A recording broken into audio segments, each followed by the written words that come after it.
Hey everybody, welcome back to the latest episode of Lincoln Fishing. Different kind of video here. We are actually going to spend this video restoring this Ascend 12T kayak. A friend of mine picked it up on a really good deal because it is in absolutely horrible shape. But you know what? That works out perfect for me because I really needed a small kayak that I could keep down at my in-laws' house in Texas.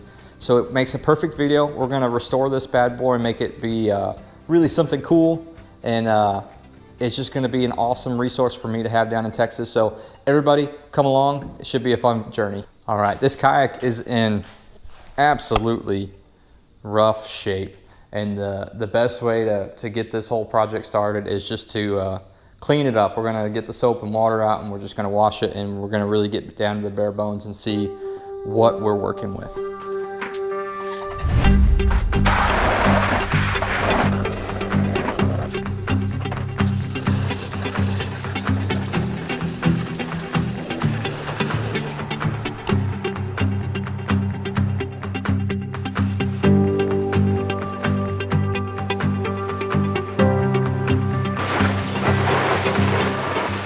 It's not perfectly clean, but it's a lot better than what we were starting off with. So probably from the next point here, we're just going to go and start unattaching all this custom bow mount that the previous owner had, and just like custom stuff that he put on there, and then patching holes. I can't even count the number of holes in this boat.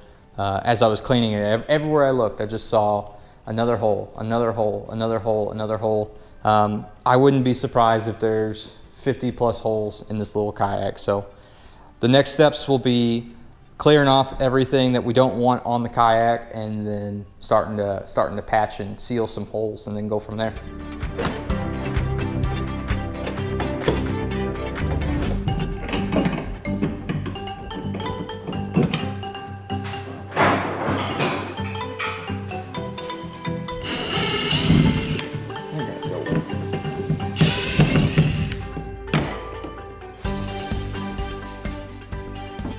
All right, everybody, it looks like we have all of that custom hardware now off the kayak, and it's probably at least 30 to 40 pounds lighter.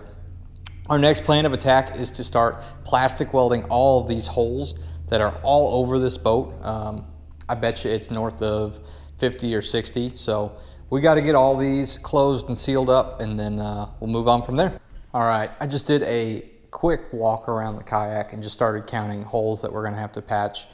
It is 42 holes that I could see on one pass. Who knows, it might be a few more than that when it's all said and done, but we're gonna break out the plastic welder, and we're just gonna start going hole by hole, and then if I'm not super confident in them, then we'll put some silicone over top of them. Overall, plastic welding went very well. A little tedious, but nothing bad. You can do this yourself easy. I took the tip of that plastic welder, and I went into the hole that was already there to kind of heat it up and get it ready for the new incoming plastic. And then I shoved that plastic rod in there, and then I just used the tip of that plastic welder to kind of meld in that plastic rod and fill in that hole completely. Super simple process. You can get all of this stuff at your local Harbor Freight. That's where I picked up mine, and it worked great. All right.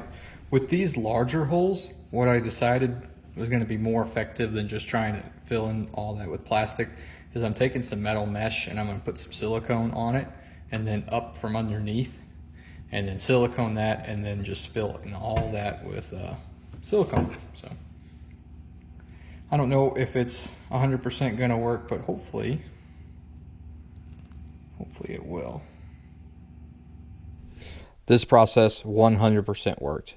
It was phenomenal. It filled in the holes completely, way better than what I expected. But do take some advice from me, and definitely wear some gloves while you're working with silicone, because if not, you will certainly regret it. But those holes patched up way better than I could have expected.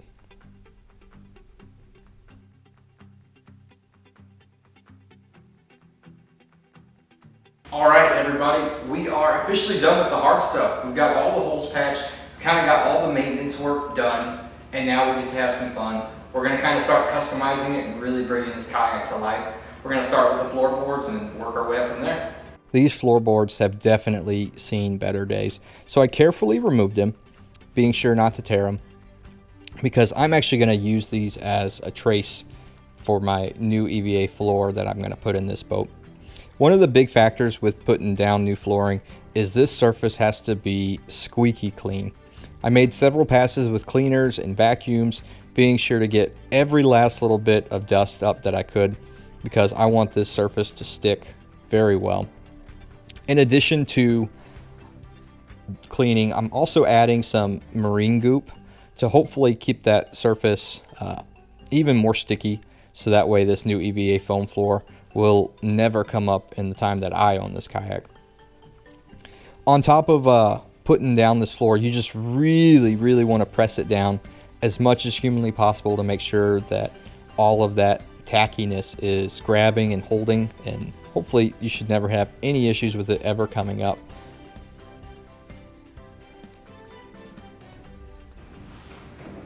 All right, everybody, we are on to the next step of this kayak build. We are going to wrap this kayak, which I'm really looking forward to. I've kind of always seen like YouTube videos on it before, and like thought like, hey, I might be able to do that to one of my kayaks, and today's the day we're gonna learn firsthand, and come along with us, put it on there. All right, the first step to doing any wrap is you have to make sure that this kayak is squeaky clean. I wiped down the whole kayak in acetone, being sure to get off all the grease. I chose to go with some 3M knifeless tape to do the top and bottom edges of this kayak with the wrap. This knifeless tape is really cool because it allows you to press it exactly where you want your wrap to end, and then after you're done wrapping the kayak itself, you can pull this what seems like be braid fishing line right out of this tape, and it actually cuts the wrap just perfectly, and it leaves the edge exactly where you want it. I will say I did struggle with this knifeless tape a little bit and getting it to actually stick and stay in place where I wanted it to stay, so keep that in mind. For me, it was easier to tape this wrap up into place temporarily as I began to work on it. It also allowed me to kind of see my sight lines and making sure that I was going to cover both the bow and stern of the boat. I watched a couple different YouTube videos on it, and this seemed like the best route to go, and that's what I would suggest to anybody who's trying this on their own, especially if they're in the garage by themselves doing it.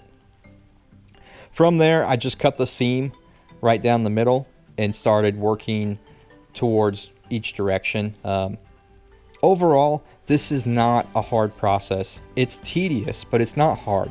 You just slowly have to peel that backing off and stick it down, and don't be afraid if you have a bubble or you have something you don't like, peel it backwards and work it again, and just take that squeegee and just work out every little bubble that you can see and just keep working. And if you don't like it, don't be afraid to pick it right back up and try again until you get it exactly right. The other cool thing about these wraps is over time, if there is a small air bubble that you just can't seem to get out, is they will work themselves out. They're breathable, especially on like a hot sunny day. Just pull it out in the driveway and let it warm up, or take it out fishing, and those small little air bubbles that you just couldn't seem to get out will naturally work themselves out. Overall, I would say it took me about an hour to wrap each side of the kayak, just being extra meticulous and making sure I don't have any bubbles or anything like that. I know it looks like I'm moving fast in the video, but it was slow and steady on this race. Just making sure that everything was perfect, and I wasn't afraid to pull it back and start over again if I needed to. Another big step that you don't want to forget is when you're taking that wrap, you want to be sure that you're going well beyond that 3M knifeless tape and sticking it down really solid past that line, because when you go to pull that braid out of there, you don't want it to be pulling up the wrap too. You want it just to be cutting the wrap. All right, we have the wrap on the kayak, and now for the part that I'm looking forward to the most, we're going to use that knifeless tape and hopefully really watch this wrap come all together on this beautiful kayak now. Here goes nothing. I really liked using this knifeless 3M tape, especially on the surface level. It made the project a whole lot easier to get nice clean lines. I wouldn't do it again on the bottom though. It was just a pain in the butt. All right, I think the wrap turned out great. Yeah, it's got some flaws and some bumps, but a lot of that is really just because of the scratches and everything that was already on the Kayak to start with. I would highly suggest, if you are going with the wrap and you've got a little bit of a beat up used Kayak, definitely go with something that's like a pattern that'll hide some of those like imperfections where it can't lay perfectly flat on the Kayak. Overall, I am just super pumped with how it turned out, and we'll move on to kind of this surface level where we patched all those holes, and we're going to put some EVA foam over it because we know it's not going to leak now, but it's just not the prettiest. So let's clean it up. All right, the plan is to lay this EVA foam down here, but from my experience, this EVA foam doesn't always have the best backing on it. So what we're gonna do is, on top of the standard just stick that comes with it, we are also gonna put down a marine sealant, so that way we know it's never gonna come off. I also cut it a little bit big. I figured once it's down and glued on there, I could do my final little perfect trims, and it would be easier doing it that way than potentially making a mistake before I put it on. And you can just see that all those where we covered and filled all those holes, we also put a little bit of silicone over top of them just to make sure that none of those holes will ever leak. But we're going to end up using this marine clear transparent contact adhesive and sealant, so should do exactly what we want it to do. So one of the biggest questions I've already gotten about this Kayak was, how did I perfectly cut this EVA foam to this custom Kayak shape? And the process was actually easier than you'd think. All I did was I simply took some blue painter's tape and laid over the surface completely, and then I went back in with a razor blade and I cut that shape perfectly, and then I had a nice little template that I could transfer over to my EVA foam and then cut it out. You can actually see the tape that I used when I did the bow of this Kayak still stuck to my cabinet doors over there, and I can promise you that that system works flawlessly. I'm just really pressing on all that to hopefully get that contact sealant to really grab, hopefully on the edges where it will potentially catch wind in like the bed of my truck. All right, well, let's continue. We'll go on to the next section and just kind of work our way all the way around the Kayak. Once again, I just kind of went ahead and put that marine sealant down as much as possible, especially along the edges, because I want this stuff to stick for life. I don't want it ever coming up, but it's doing exactly what I want it to do. It's covering all of those ugly holes and giving me another layer of protection from water, while also just really elevating the look of this Kayak. And as it's going on, I just love the look of it. Although if I could go back in time, I would buy a wider piece of EVA foam. That way I could have done this bow all in one good piece, so all of my grid lines would have matched up perfectly. This is the last little piece here, and as it's going on, I can't tell you how excited I am that this Kayak is really coming together. The previous rod holders were cracked and just another avenue for water to come in, so I went ahead and just ordered some cheap replacement ones off of Amazon, and then we are going to silicone around all of the edges just to make sure that no water is going to ever get in this boat, because this boat's primarily going to be stored outside. So just trying to keep as much water potentially from getting inside this boat.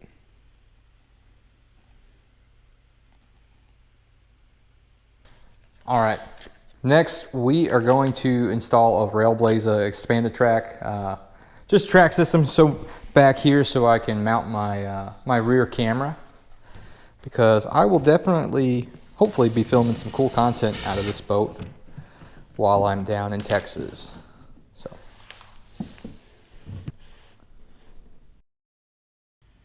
I've had this Railblaza camera mount for years now, and I just love the star system and how you can quickly change the angle of any kind of camera that you want. It's been a lifesaver to me so far filming these YouTube videos, and I'm going to continue to use it.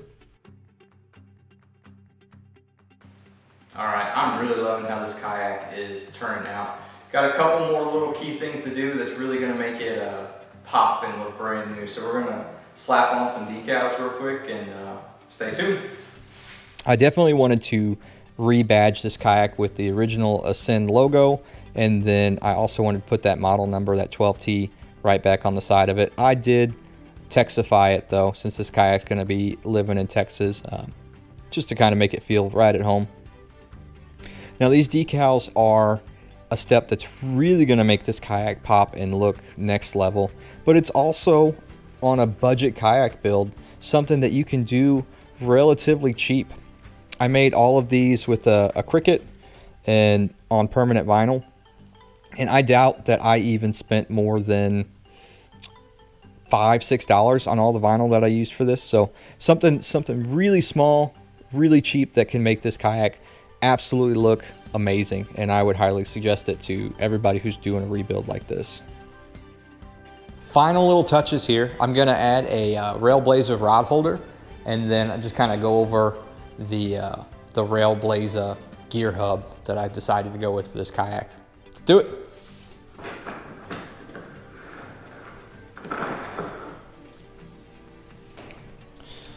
Now I got really lucky with these Railblazer in this Kelly green. They did this as a special around St. Patrick's Day last year, and I was lucky enough to snag one, and I think it's gonna be just perfect for this boat. And the beauty about the star system is, you know what, if I don't like it at that angle, you know what, just try it until I get to an angle, and then it all locks in, and it's really nice. Super happy with it. And then I just wanted to go over the gear hub that I decided to go with. Since this is gonna be a smaller kayak that I really only take out a few times a year, I really like this gear hub. It's a little bit smaller than some of the competitors on its market, which is perfect for me because I'm gonna load it up here in the Midwest and drive every tackle that I want down to Texas. So it won't take up a lot of room in the car. I added 2 additional rod holders, and the really cool part about the gear hub is it's got 4 internal rod holders built into the hub itself. So super awesome. You got the lid that's gonna stay open, which is a big blessing, but it should be just perfect. Did the visibility kit on there as well, so it can stay visible, and then it's just a little click of a button.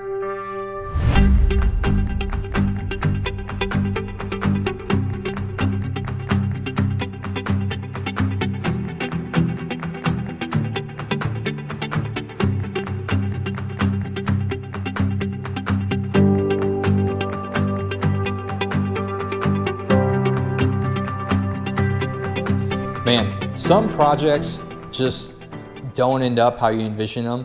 This one completely exceeded my expectations. When we got this kayak, let's be honest, it was trash. Had a bunch of holes in it. Looks like they'd never been cleaned, or it just kind of left like it was out in the sun for years and years and years. So we brought it in, we completely restored it. We fixed every hole in the boat.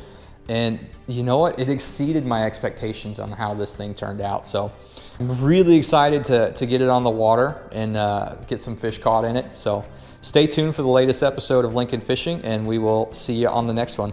Thanks. Bye.